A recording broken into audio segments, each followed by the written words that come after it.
Assalamualaikum warahmatullahi wabarakatuh.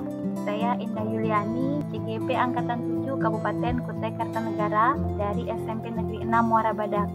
Kali ini akan memaparkan tentang jurnal refleksi dwi mingguan modul 1.2 tentang nilai dan peran guru penggerak.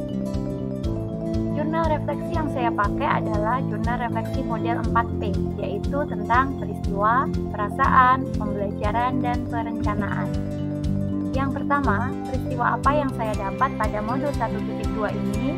Yang pertama, pada minggu kedua bulan November, tepatnya mulai tanggal 7 November 2022, saya mulai mempelajari modul 1.2, yaitu tentang nilai dan peran guru penggerak. Materi di dalam modul 1.2 ini terbagi atas 3 materi besar, yaitu bagian A tentang konsep manusia tergerak, lalu bagian B tentang konsep manusia bergerak, dan bagian C tentang konsep menggerakkan manusia.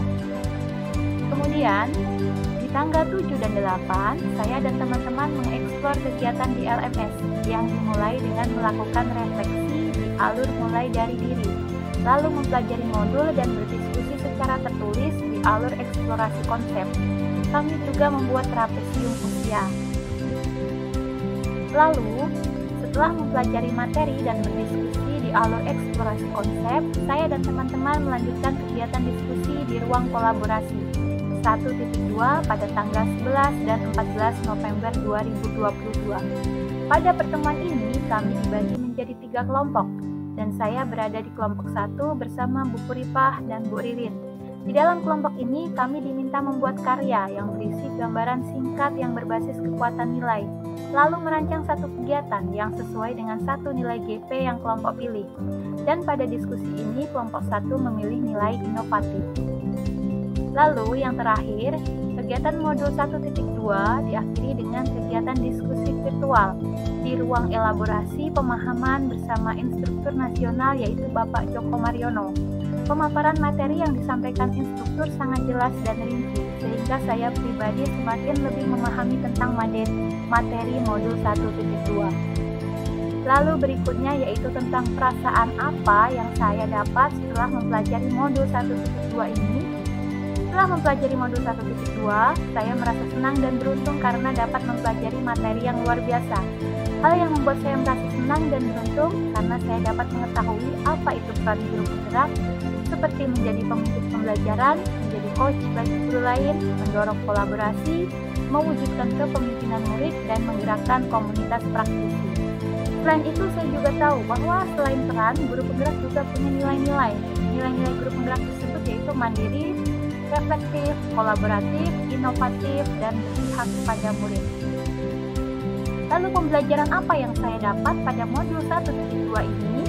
Yang pertama, mendapatkan pembelajaran tentang bagaimana cara kerja otak berpikir, yaitu thinking fast, berpikir cepat, dan thinking slow atau berpikir lambat.